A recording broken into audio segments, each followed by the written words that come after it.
Good afternoon, and welcome to the latest lecture of the World War II Discussion Forum's Winter and Spring series. I'm Greg McNiff, the founder and executive director of the group. Before I introduce this afternoon's speaker, I want to briefly cover the usual housekeeping items. First, our speaker has graciously agreed to take questions after his prepared remarks. You have two ways to ask a question. You can either use the Q&A box at the bottom of your screen, and I will read out your question to our speaker, or if you prefer to ask your question directly, please use the raise hand feature at the bottom of your screen, and I will call on you to unmute your line. Regardless of the method, please be respectful of our speaker and the audience when asking your question. We'll take maybe 20 to 30 minutes of Q&A and go to about 1 p.m. New York time. As everyone realizes, we're starting an hour early this week, and I appreciate people being flexible. Second, donations are always appreciated. Please note there's a donate tab on the website. Third, we do have a social media channel on YouTube. As I noted at the top of this talk, this talk is being recorded and will be posted on the YouTube channel shortly thereafter. It can be accessed through the icon at the top of the website. Fourth and finally, you can send any feedback through the website at wwiidf.org.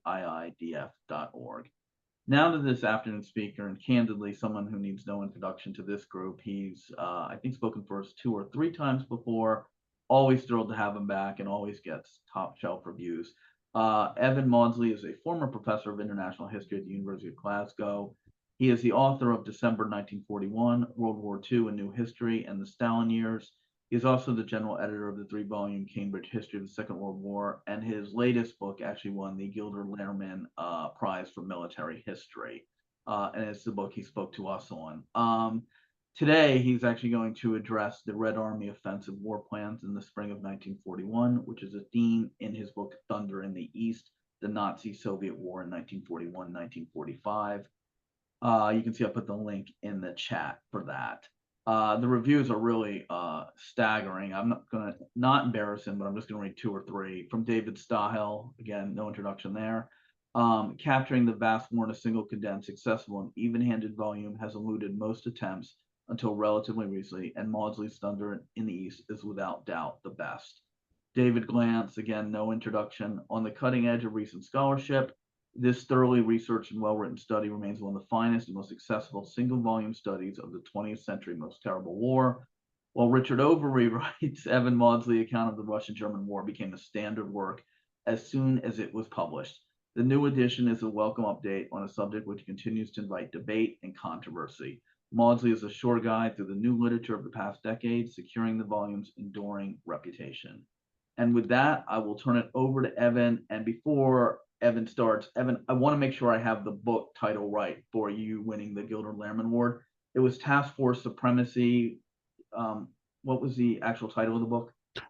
It was called Supremacy at Sea, Task Force 58, and the Central Pacific Offensive. Perfect. That you've spoken to us for, and that was a wonderful lecture. And that is another book definitely worth checking out. And with that, I will turn it over to Evan. Thank you, Greg, and thanks a lot for inviting me again to talk to your group. It's a lovely day here in Edinburgh, as you can see, and so it's hard to get down to serious lecturing, but I'll try. One of the things about this is that it's 85 years after the events that I'm talking about, and I'm really trying to note that. I wrote this so the essence of this piece a while ago, but I think it is relevant to now as we move towards the 85th anniversary of the German invasion of Russia, and try to look at different aspects of the background to that. So the title is Red Army War Plans in the Spring of 1941. 85 years later. I'm going to deal with this in a slightly complicated way. I'm going to say a little bit about the debate, a little bit about the series of events, the kind of chronology of events that unfold up to June 1941. Say a bit about the individuals involved, the kind of people like Timoshenko, Zhukov, Stalin, and so on, just to give some background on them, and then to go into a kind of a discussion of the more detailed events and some kind of evaluation of those events. This is all, it's still quite a controversial subject about whether Red Army war plans were offensive. A lot of this dates back a long time ago, which you perhaps can't remember, but back to the 80s, the late 1980s, suddenly there was this explosion of information about Soviet history, including the Second World War. This is the Gorbachev era of glasnost, and for those of us who were studying Russian history, it was the wonderful time when, for the first time, we were, even with access to archives, but there was so much stuff being published and such an interesting controversy going on, even among Russian historians, that it was good to be able to join in.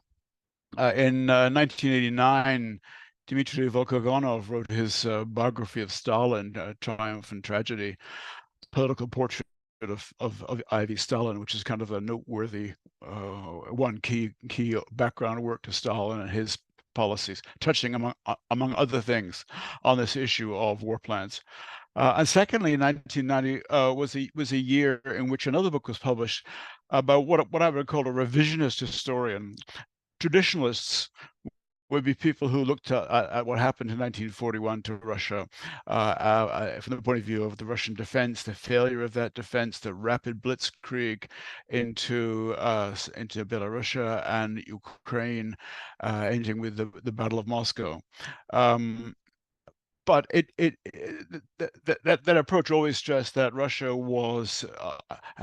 had an ineffective defensive strategy, which had failed. It had ignored warnings and not prepared for the German attack.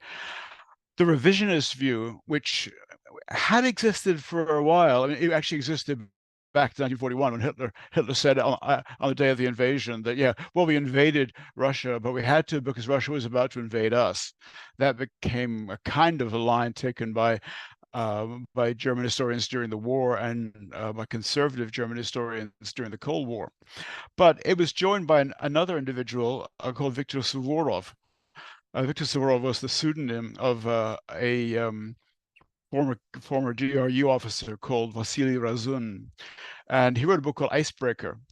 And this book, published in 1989 in Russian, and I think in 1990 in English, was basically taking the line that one of the reasons for this fiasco in 1941 for the Russians was the fact that they had been planning an offensive.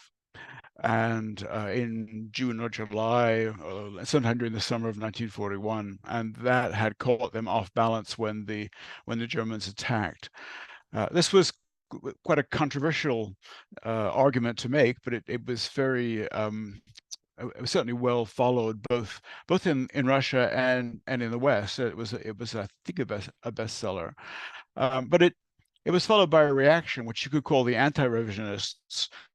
A lot of people felt this was really an unfounded charge that the Russians had offensive war plans that they were planning to put into effect in the summer of 1941.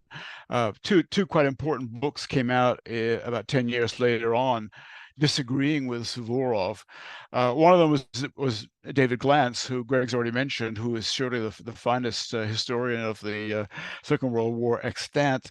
And he argued in a book called Stumbling Colossus, essentially against, published in 2000, against Suvorov, and saying, well, yeah, that there was no such thing as an offensive plan, and that the failures of the Red Army were failures of the system rather than anything else. And Gabriel Gorodetzky, who's another eminent historian of the diplomacy of the period, wrote a book called The Grand Illusion in 2001, in which he also directly rejected the charges that Suvorov had made, or that Razun had made. There are a couple of more recent books on this, on Russian policy in general. Sean McMeekin wrote a book called Stalin's War a couple of years ago, and Bogdan Muzial wrote a book called Stalin's Plans for Capturing Germany. None of those actually touch. They do kind of stress the offensive nature of Russian policy, but they don't specifically follow the Suvorov line and discuss this question of war planning in 1941. My own article about this, if you want to follow this up, what I'm talking about is is an outline of an article I wrote some time ago for a journal called the International History Review. The IHR is published. It's in Canada. It's published by at Simon Fraser University, and there are a lot more details than what I can possibly say today. It's a 60-page article, but it's volume 25, number 4, and for those of you who can get it online, it's there. Anyway, so I'm talking about this controversy, and I'm talking about the idea of planning. And I'm going to give you a chronology, first of all, to kind of give you a backbone to what I'm talking about and what the key issues are going to be. In 1940, the kind of first phase of this, Russia begins to think about the possibility of fighting a war with Germany. The war, of course, had begun in September 1939. And if from the Russian point of view, you might date this from March 1940, at the end of the Winter War with Finland. The Winter War is generally seen as a catastrophe in terms of the Russian army. The losses suffered by the Russian army in Finland were higher than the losses suffered by the German army in France in May and June 1940. But it was a war which the Russians won.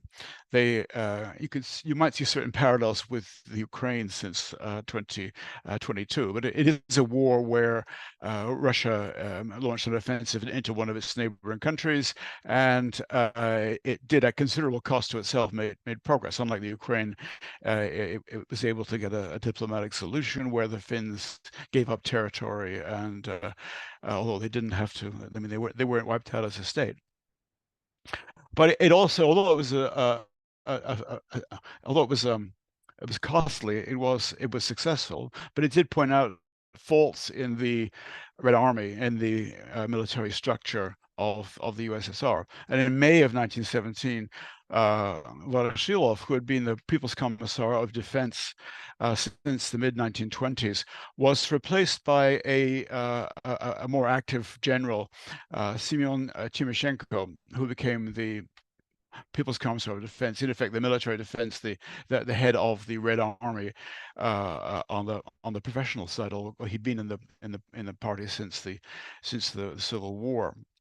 The next step would be May and June, the German Blitzkrieg offensive, which we all know about, which demonstrated the effectiveness and danger of offensive warfare, both the potential and the danger of offensive warfare by any army, but certainly by the German army. In September 1940, the first new Red Army war plan was developed. I use the term war plan advisedly. I mean, they use the word plan. It isn't a detailed plan, but it's a general outline of the main things that are to be expected in a war, what the main operations of the Red Army would be, and that was drafted by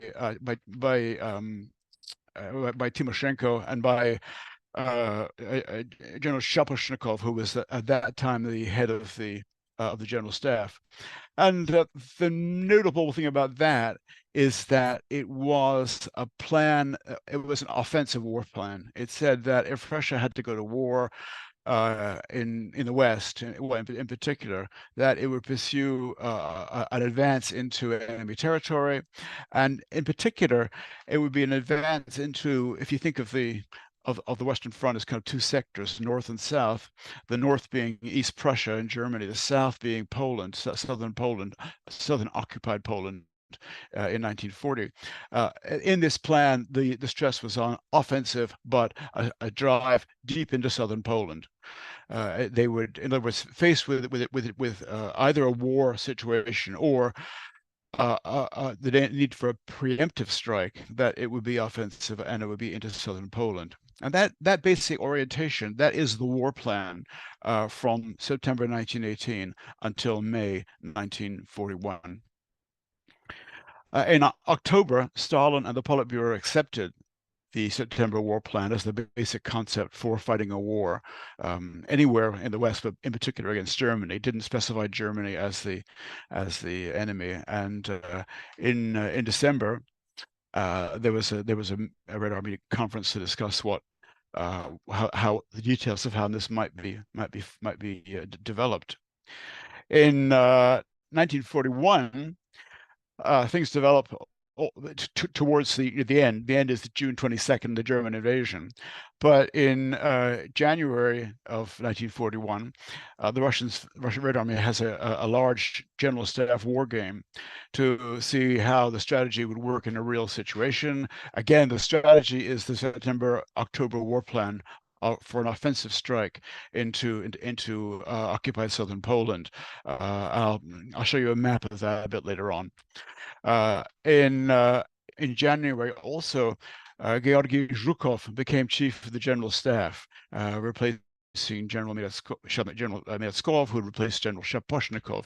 Zhukov, you will all know about from the war, as it later developed, has probably the most outstanding of the Soviet Red generals of the Red Army during World War II, perhaps the outstanding general of the entire Second World War. But in January of 1941, he was a relatively inexperienced figure. He was not terribly good at staff work. And his main claim to fame was that in October of 1939, he had led a very successful regional battle against the Japanese at Khalkhin-Gol on the borders of Mongolia. So that kind of sets us up for the moving towards the final crisis, so the moving towards the war itself. On the 5th of May, Stalin made an extraordinary speech to a group of military academy graduates, in which he stressed offensive war. He stressed the importance of the Red Army having an offensive strategy. That it was important to look at a war where the USSR would play a major role. I'll talk about this a bit more later on. I'll read you a key quote from that speech later on in the talk. The following day, that's May the 5th, May the 6th, Stalin became the chairman of the Council of People's Commissars. He, in fact, became the prime minister of Russia. Up until this time, his quote, only role had been, he was general secretary of the Communist Party. Now he was both a general secretary of the Communist Party, and he was the head of the government, and clearly strengthening his position for whatever was going to come in the summer of the following year. On the 8th of May, the government began a secret Red Army mobilization to beef up the strength of the forward military districts for one reason or another. And on May 8th, there was a propaganda conference in the Central Committee of the party secretariat, which looked at trying to instill an offensive spirit into the Red Army and the population, making them realize that war was coming and that it was necessary to take that war into the enemy's territory. All of these things I'm talking about here only became available to historians, both in Russia and in the West, in the 1990s, when a lot of material came out. On May 13th, 4 armies were moved into the Western military districts, Western and Kiev military districts, from deeper into Russia. They were ordered to move. They hadn't actually completed the move. 4 armies, 28 divisions moving to the west, and there was as you know, Russia and Germany had divided Poland between them, and so Russia began to establish forward bases on this new border in the Baltic states, and also on the border with Poland. On May 14th, covering plans were issued for the frontier military districts, which would be important if you wanted to cover forces being assembled for launching an offensive. On May 14th, there was a meeting of the main military council, which included Stalin and the major military leaders. And then we come to what is really the key event, what I'm talking about more than anything else today, and that is May 15th, when the Red Army's May war plan was completed, and by Zhukov and the chief of the general staff, and forwarded to Stalin. On May 24th, there was a meeting in the Kremlin of Stalin and Red Army leaders to discuss what this plan involved. This is still a meeting which, as far as I know, was very important, but it's still not fully covered by historians. And then on May 28th, there were directives about offensive propaganda. And then in June comes the German invasion. So that's the basic series of events that we'll be talking about, looking at. Mm, this is a picture of the May 15th war plan, the last thing that I talked about. It's quite similar to the plan that was first developed in September and then developed in March as another variant. And unfortunately it's in Russian, and it's not terribly easy to read, but the main thing you want to think about here is that you can see the Baltic Sea, you can see the border between Russia and Poland, or German-occupied Poland, basically between German-held territory and Russian-held territory. The point that I want to make is that the area which goes, if you can see where it says 8A, which is the 8th Army, and you look along that line where the arrows are coming out later on, you go down to the 21st Army, which is in the middle. And I thought I could use a pointer on this, but unfortunately I can't. But basically, the key to strategic choices being made by the Red Army at this time in terms of the overall strategy, and this went back to 1938, before Poland was divided, was that if you're going to fight with Germany in the north or the south, it's better to fight in the south than the north. The north, if you try to attack into the kind of northern part of this long front, you're running into East Prussia, you're running into rough terrain, you're running into German fortifications. And this led to a very hard time for the Russian army in 1914. It would again in 1944. The southern part of it, where the arrows are actually coming out, is facing Poland, facing what was occupied Poland. There, the territory is relatively flat. The defenses are less. It's easier to make rapid progress, and as you can see, the kind of arrows that are going directly to the west, not to the northwest, but to the west, are running along the north side of the Carpathian Mountains, and they're cutting the Balkans off from and Balkan raw materials off from Germany, and that's the kind of thrust of the May Plan. I'll talk more about that in a second. The people involved, well, this is Stalin and Molotov. Stalin is the there is some debate about how closely Stalin followed military strategy before the war. Zhukov often is critical of Stalin, saying that before the war he kind of saw things in terms of the Civil War of 1918, 1920. He didn't see things in terms of mechanized warfare. He didn't understand the logistics and movements of a very large army, but nevertheless, he was a key figure who both was in overall charge of the army, and will become that officially in June 1941, but also is in charge of diplomacy and the line that could be taken with respect to the Germans in 41. The next two, the two key guys in this, who are the ones who put forward the May 15th plan, in 1941, are Timoshenko, who's standing up on the running board of what appears to be a staff car, and of course Zhukov. This is a picture taken at the Western Army Group, Western Front, Western Military District maneuvers in the summer of 1940, but they will look much the same in 1940 and 41. Both of them were veterans of the Red Cavalry. Both of them had done well in the Civil War. Both of them had survived the purges.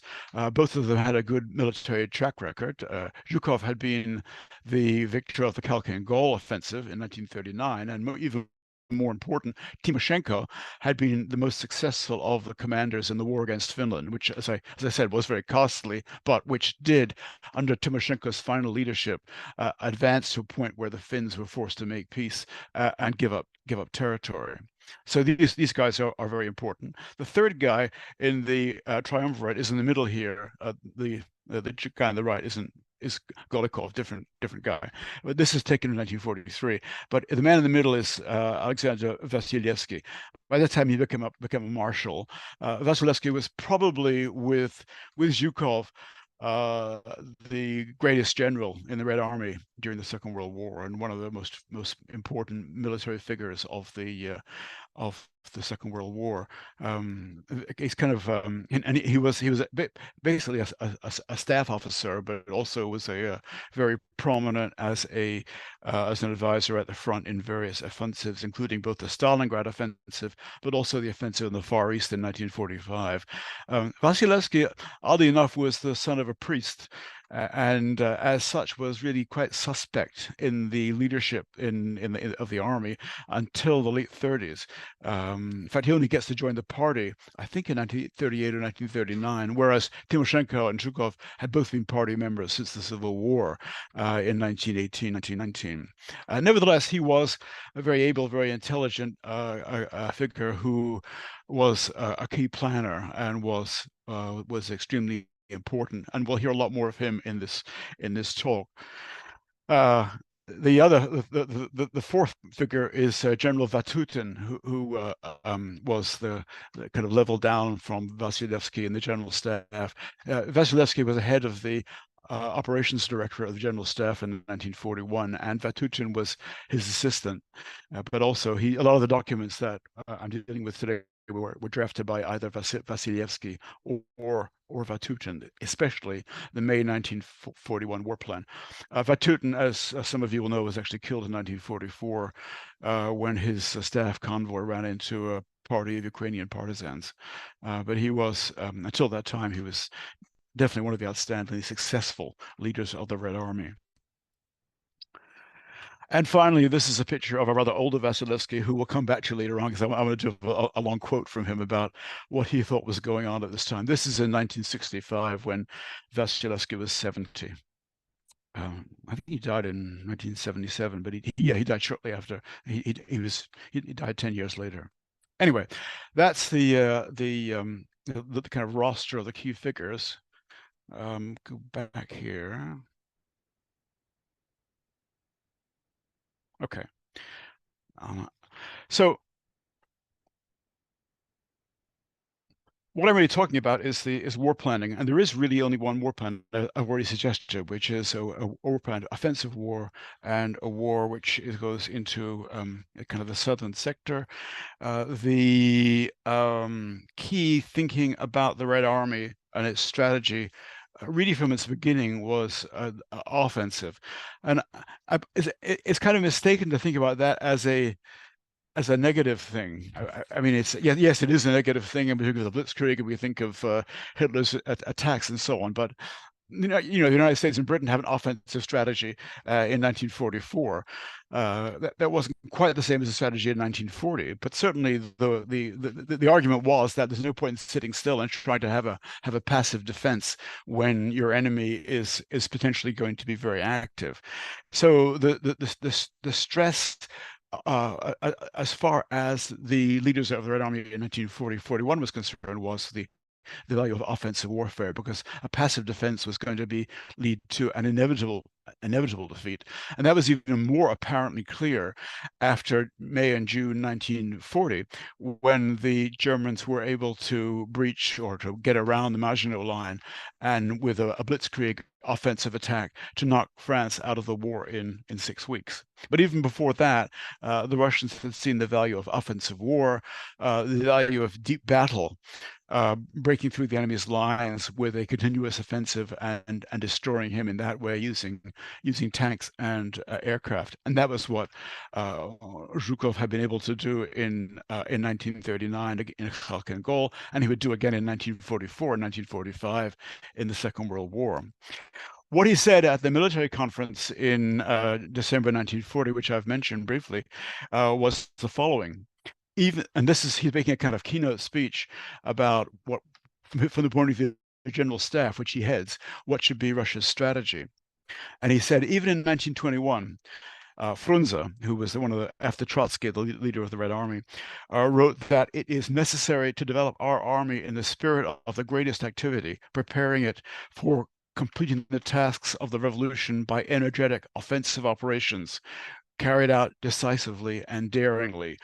energetic offensive operations carried out decisively and daringly had been the strategy before 1941 and was the strategy in 1941, including in the May 1941 offensive plan. As I've already mentioned, the September plan, which was again another offensive plan, had been approved by the Politburo, and in particular the southern side of that. It was tested in December in the war game, and Zhukov's forces, Zhukov commanded one of the armies in the war game. It was a map war game. Had been successful, and that had led to his promotion to chief of the general staff, replacing Miraskov. And in May, I've mentioned already the March Plan. What I haven't mentioned in detail yet is the role which Stalin plays in this, in the speech that he makes in May of 1941. And this is a speech that he makes. It wasn't, the text wasn't known fully until the 1990s. He made it to a large assembly in the Kremlin of graduates, military graduates, giving them, it was kind of a valedictory speech. And what he said was the following, and it's caused a lot of controversy since then. He said, a general in the audience proposed a toast to, quote, the Stalinist foreign policy of peace, unquote. Stalin corrected him. The policy of peace secured peace for our country. The policy of peace is a good thing.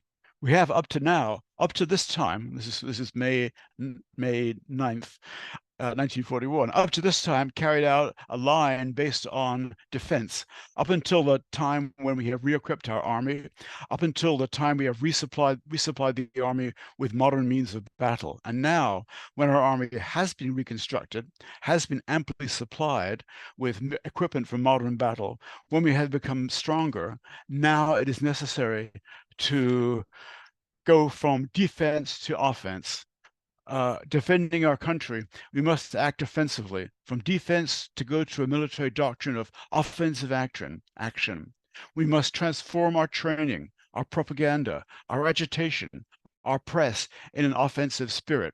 The Red Army is a modern army, and a modern army is an offensive army. So great quote. Suvorov uses this. It's one of the things that it comes up. Anyone debating the Red Army's policies has to use this key speech of Stalin. But the idea of the Red Army is a modern army, and a modern army is an offensive army, is undoubtedly true, and that's what Stalin was arguing when he was saying that. It is after that speech that things really kick off, and some people argue that Stalin has triggered preparations for war by this speech to the cadets. It was followed 4 or 5 days later by the war plan, the May 15th war plan, which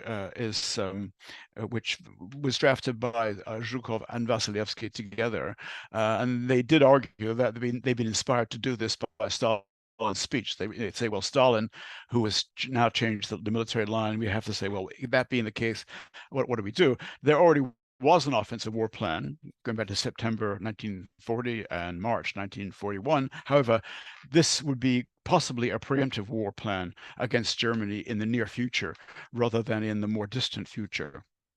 And the key point about the war plan which they put forward is that it envisages a surprise attack, quote, a sudden blow against the enemy, both from the air and on land, following end quote, following a hidden mobilization. And that was the line. However, that is not what happens. You know, Stalin's made a speech. There are various things happening which relate to planning for war. Troops are being moved around. It's clearly a propaganda is being developed. But Stalin himself does not then proceed to launch such an attack or to go into the later stages of such an attack.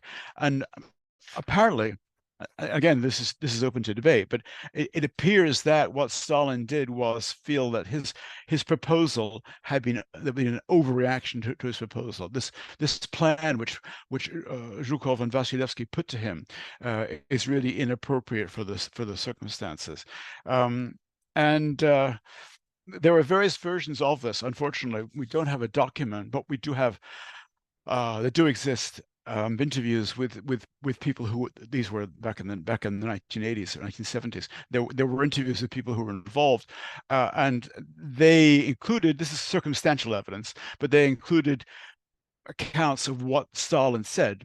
And this again is, there are two versions. I won't read them both, but this is the more colorful one. He said, "Have you gone mad? Do you want to provoke the Germans?" He barked out irritably. We referred to Alec. This is Vasilevsky's account. He and Zhukov referred to the situation that had developed on the borders of the USSR, German buildup of troops, and to the ideas contained in Stalin's speech of the 5th of May. Stalin replied, "I said that in order to encourage the people there, the graduates, so that they would think about victory and not about the invincibility of the German army, which is what the world's press is blaring on about," growled Stalin, and thus was buried our idea of a preemptive blow. Well, then nothing much more happens beyond that. I mean, the troops are moving. There is a buildup, but the notion of an offensive war plan, which had been put forward on the lines of previous plans, is rejected by Stalin, primarily probably because he regards war as unlikely at the moment. The Germans, he feels, aren't yet deployed for war, so it's not that dangerous a situation. But above all, he appears to have thought that the Germans are not going to make the mistake of the First World War. The Germans will not attack us if they are still at war with Britain, and the war in the West is going on. If Stalin attacks and the war is still going on in the West, then he'll be, if Hitler attacks and the war is still going on in the West, then he'll be fighting under very difficult conditions. It's important to finish off Britain before the attack on Russia takes place. And whether that's true or not, whether that perception is true or not, Britain was still very much in the war. The Battle of Britain had just ended. Germany was not able to invade.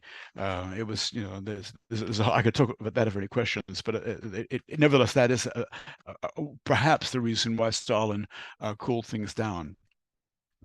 Well, that was the situation, and of course, on June 22nd, the Soviet Union was invaded by Germany.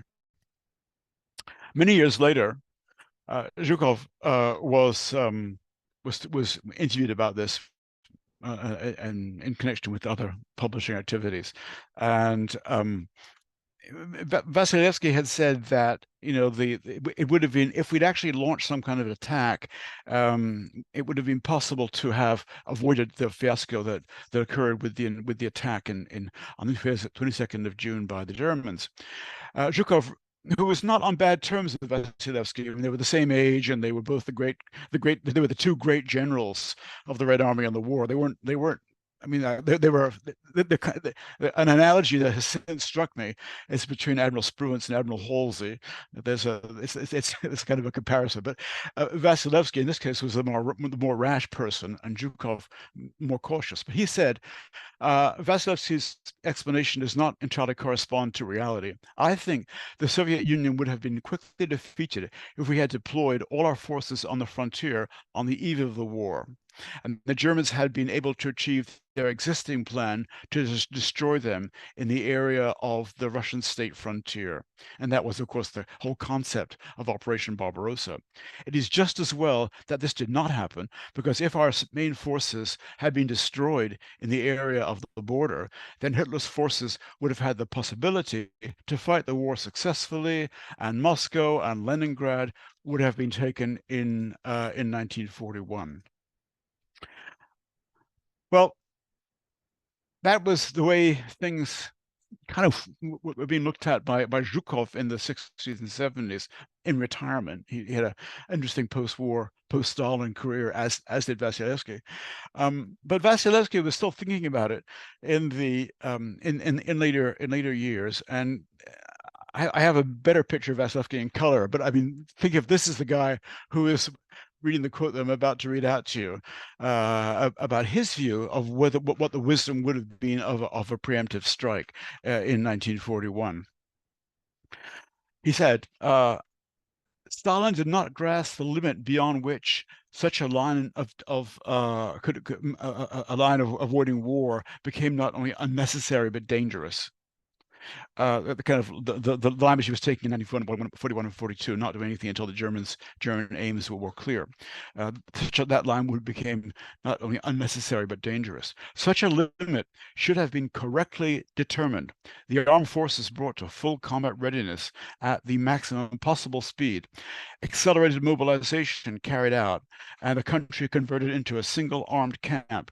While trying to put off armed conflict, whatever hidden work was possible should have been carried out and completed earlier. There was more than enough evidence that Germany planned a military attack on our country. In our era, the 1970s, 80s, in our era, aggressive preparations are very difficult or practically impossible to hide. The danger that in the West there would be a hubbub about the supposedly aggressive intentions of the USSR should have been disregarded. We had come, due to circumstances beyond our control in May 1941, to the Rubicon of war, and it was necessary determinedly to take a step forward. The interests of our country, of our motherland, of socialism demanded this. So that was the line that Vasilevsky took, and it is something I think historians will argue about for many, many, many years. I'd like to give you my overall conclusions based on this, and then open up to Q&A. And back to the controversy between Suvorov and other people like David Glantz and Gorodetzky, and so on. Did the Red Army in 1940-41 have war plans based on offensive operations? Yes, they did. They certainly did. And the deployment of the Red Army was based on such operations. They were deployed forward in order to carry out those operations if necessary. From hindsight, in light of the disaster of June, those plans cast doubts on how sensible the Red Army leadership was. It was really, and how badly the Red Army fared in 1941 after June to December. That whether this was actually an intelligent policy to have taken an offensive war plan policy. But it also requires a significant qualification of the traditional view of a frightened, inert, and defensive Soviet leadership. They wanted to fight an offensive war and to win it. Second question, did Timoshenko and Zhukov in May 1941 propose using this offensive war plan in a preemptive way without waiting for the enemy to strike? They did in the May plan in any event. The idea of a sudden blow from the air and on land following a hidden mobilization. It reflects what they thought was possible. That was whether that's true is a different issue. But it was the same as other war plans, except that the level of preemption was rather more different. For third question, could such an attack plausibly have been mounted as early as June, July 1941, i.e. not a response to a German attack, but a preemptive attack before the Germans attacked? When the idea that in June or July the plan would be to launch an attack before the Germans could strike. And that is kind of the line which Suvorov is taking in Icebreaker. He's saying that, yeah, there's a plan and it's about to be put into effect in the summer of 1941. And a number of Russian historians in the 90s and the beginning of the last century also took that view that given the documents, especially things like Stalin's speech, that it's really quite likely that that was the idea. But the answer to that is not. It could not plausibly have been launched in June or July 1941. I mean, given the fact that preparations had only just been beginning. That Stalin already had cold feet about it. That the forces weren't yet in place. The mobilization that Stalin was talking about had not been carried out yet. So, in my opinion, that probably neither Zhukov nor Vasilevsky at the time thought that we should go ahead and launch a preemptive attack. And Stalin certainly didn't think that. Stalin thought that would not be a good idea. So, I mean, if you take the kind of Suvorov line, questions, who are we talking about? Is this all Stalin doing everything in his ivory tower, or is this the army as well making plans? And I think I think even the army, even Zhukov and Vasilevsky, would be thinking in longer terms as well. But still, an offensive plan. If the Germans don't attack, then we'll eventually attack the Germans. Did the mobilization had just begun, so the Soviet mobilization had just begun. So in June and July, an attack would have been unlikely. So the fourth question is the kind of final one. It's the Suvorov question, which is: did Stalin, Molotov, and other political leaders actually intend to put this offensive war plan into effect stage by stage in 1941? Despite what some historians have said, they certainly knew about the war plan. There's no question that Stalin knew about the May 15th war plan, and that he, at least there's almost no question in my mind that Stalin knew about the war plan, and that he thought about it, and that he discussed it with other comrades. But in answer to the question, I think based on the information currently available, the answer would be no. That the politicians certainly did not want to make an offensive, even though it had been proposed by the Red Army as an option. They certainly proposed that. Stalin was not prepared to escalate tension with Germany, even by ordering an open military mobilization, even by a propaganda campaign about national defense. Quite the opposite. The line he took in May and June is actually one of trying to cool things down rather than more than anything else. So, in a sense, you could say about Stalin, and following on from what Vasilevsky said, was that he was prepared to stand on the Rubicon. He was prepared to build up forces on the western frontier, dangerously exposing them to the German attack, but he wasn't prepared to actually launch the offensive into German territory. And that was an ambiguity, which was to have disastrous consequences for the Soviet Union in the first 2 years of the war. I thank you.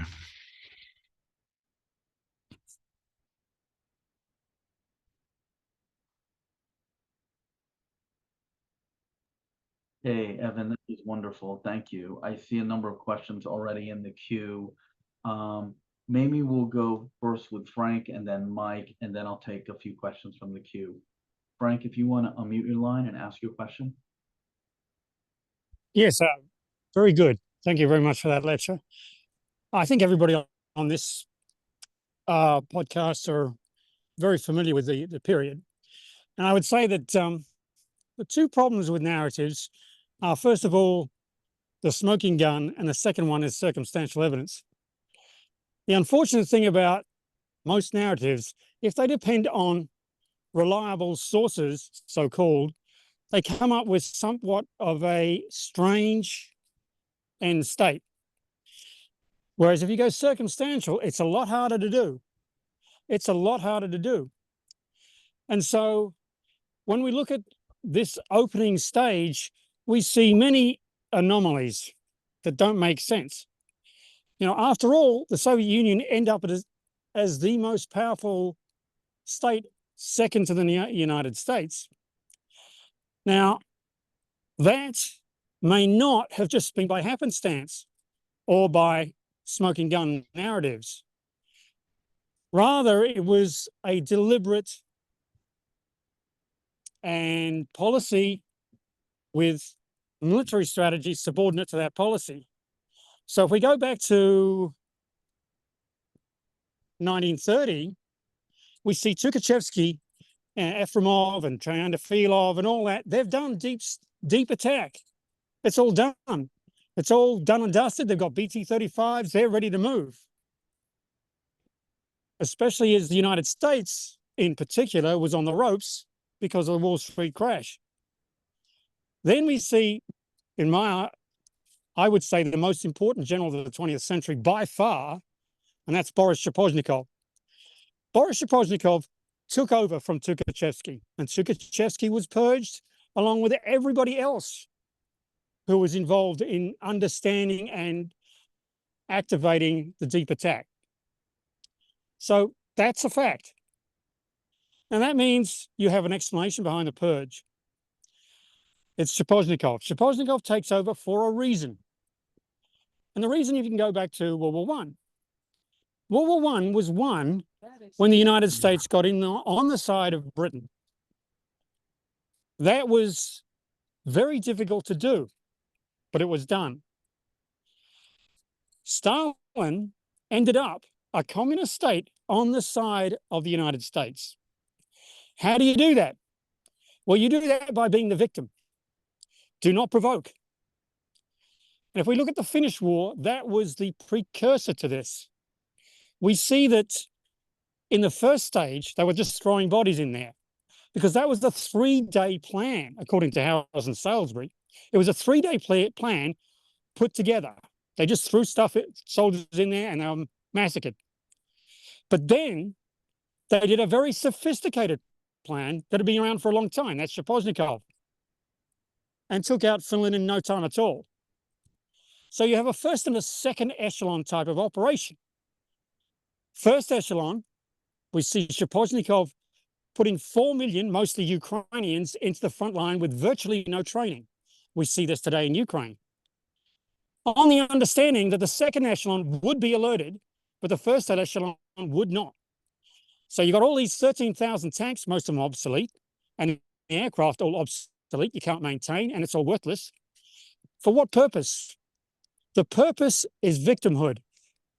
You have to be the one that suffers, because after all, they were on the same side up until, there was a Molotov-Ribbentrop Pact.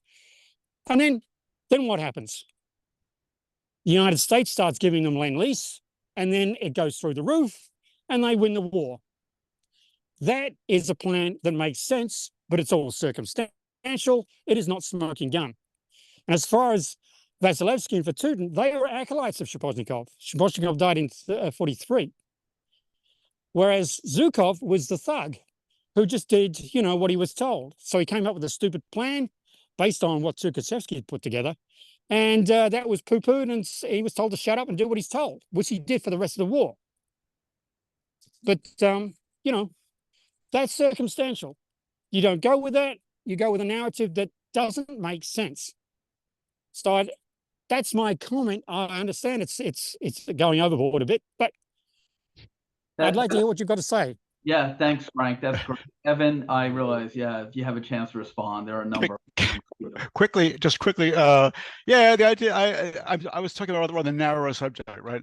I don't actually buy the victimhood idea particularly. I mean, I'm more of the cuck-up idea, but I think that I think we're probably agreed that the Soviet war planning was offensive, and it remained offensive until 1991.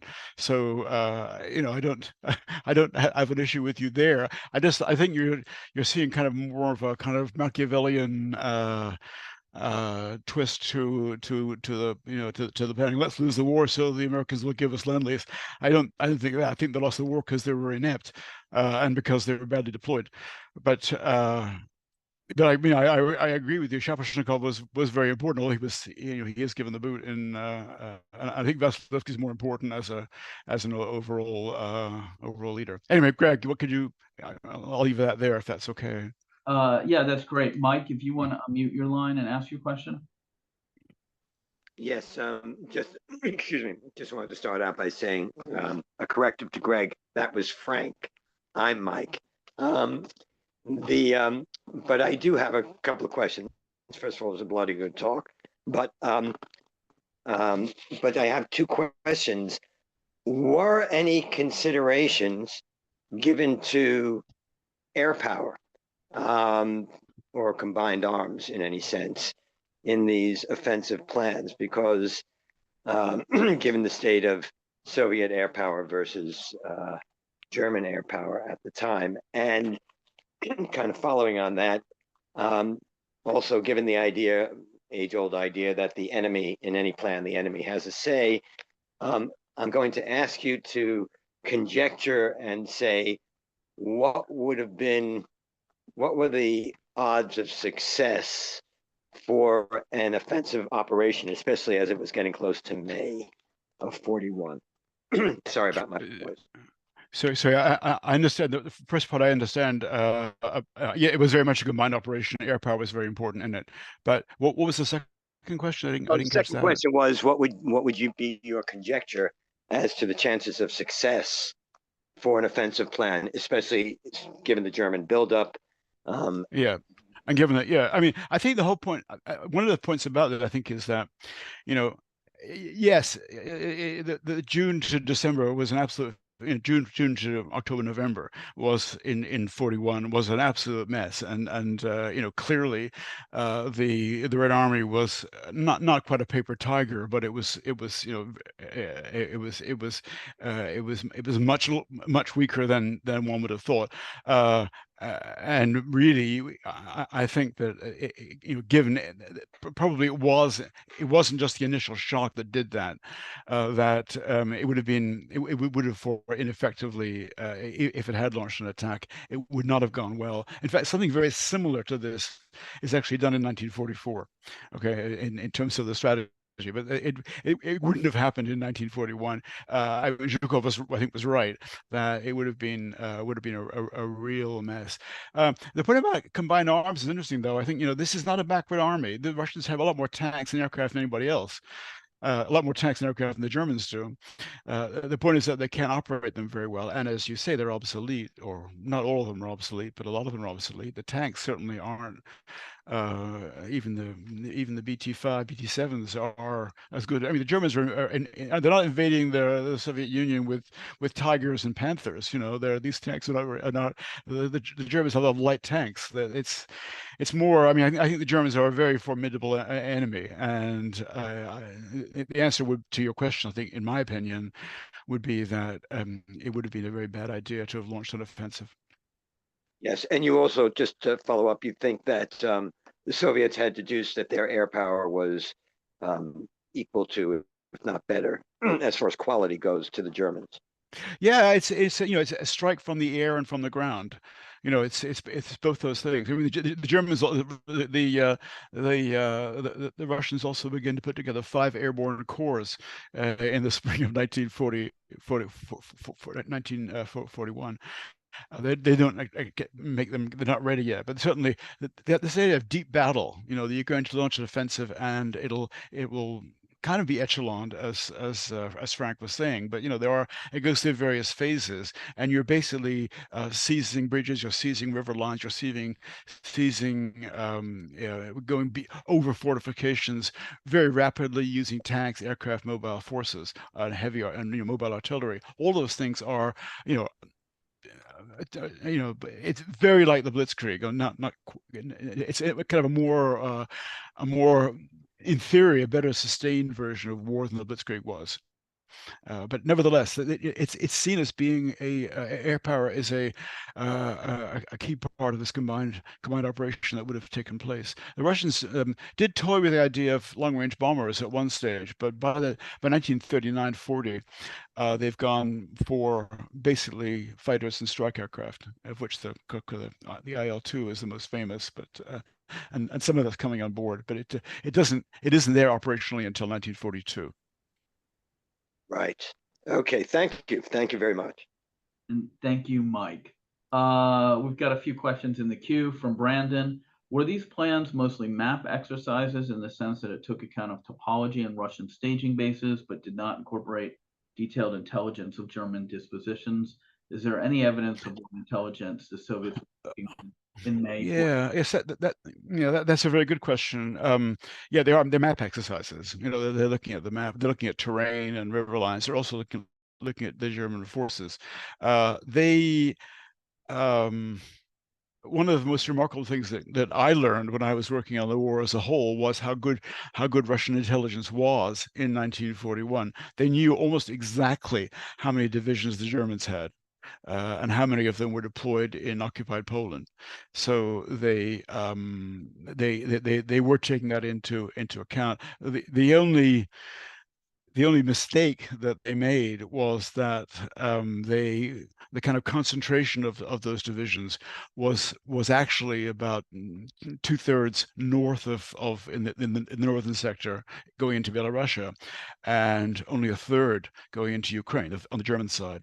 But they assumed the opposite. Their intelligence suggested that the bulk of the German army was going to be in the south, and that was where the important fighting would take place. I mean, the Germans had supposedly, had worked for a long time, put the idea of Ukraine as a potential breadbasket for the Reich.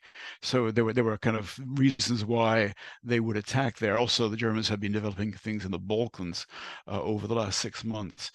So yeah, I think they got their numbers right, but when the Germans do attack, the body blow is in Belarus, it's in the north, and that's where they are overrun.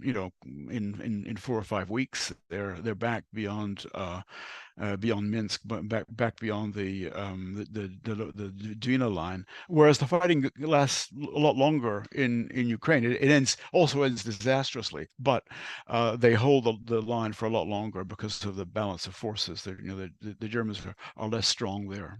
So yeah, I'd say that they did take German forces into account. One funny thing, though, which again I can't go into at any length, but is rather surprising, is that the Russians think the German army is a lot bigger than it actually is. They've got the actual division count on the Eastern Front correct, but they don't realize that that's it. Basically, there aren't a lot more German troops elsewhere. The Russian intelligence thinks that there are large numbers of German troops deployed in the West, even after the fall of France, and in Norway and France, potentially in North Africa. Less in North Africa, but it's certainly in France and in the Balkans. There are they think there are large concentrations of German troops that have not yet been deployed on the Eastern Front, and therefore the danger is not yet, according to intelligence, at its peak. There is the whole intelligence issue is a different issue, and Stalin's role in that is also a different issue. I think the view might be that, on the whole, the Red Army thought that an attack was coming sooner rather than later. That was not Stalin's perception. He thought the Germans wouldn't attack until the situation was better, until they'd secured the defeat of Britain and its empire. Our last question comes from JR. Thanks for an excellent presentation. Did you find any evidence that the modernization of Soviet armed forces influenced Soviet offensive war planning? Did moving from interwar tanks such as the T-26 to the T-26? So I'm not catching that, Greg. Could you say it again? Sorry. Did you find any evidence that the modernization of Soviet armed forces influenced Soviet offensive war planning? For example, moving from interwar tanks such as the T-26 to the T-34 and KV series. Thank you. Yeah, well, yes, yes, there's a direct connection in between that. Yeah, the idea is if you want, the whole idea of having fast tanks and infantry tanks, which of course the British also do, but the idea is that the development of armored forces is very much crucial to this idea of deep battle and to the kind of offensive war that the Soviets have been thinking about since the 1930s. And originally, they're thinking about Japan. Actually, that's when they first think about having such forces. But they are, clearly I mean, I haven't talked about it, but clearly what happened in France was a big shock. They didn't expect France to be bowled. The Russians did not expect France to be bowled over so quickly, and that's one reason why I think Stalin is more cautious in 1941, because he's seen the potential of Germany. But the new tank forces are in 1941 beginning to be visible, although not in the kind of numbers that they'd hoped yet. Stalin is actually quite good at mobilization and industrial. The military industrial complex is certainly in quantitative terms, very effective.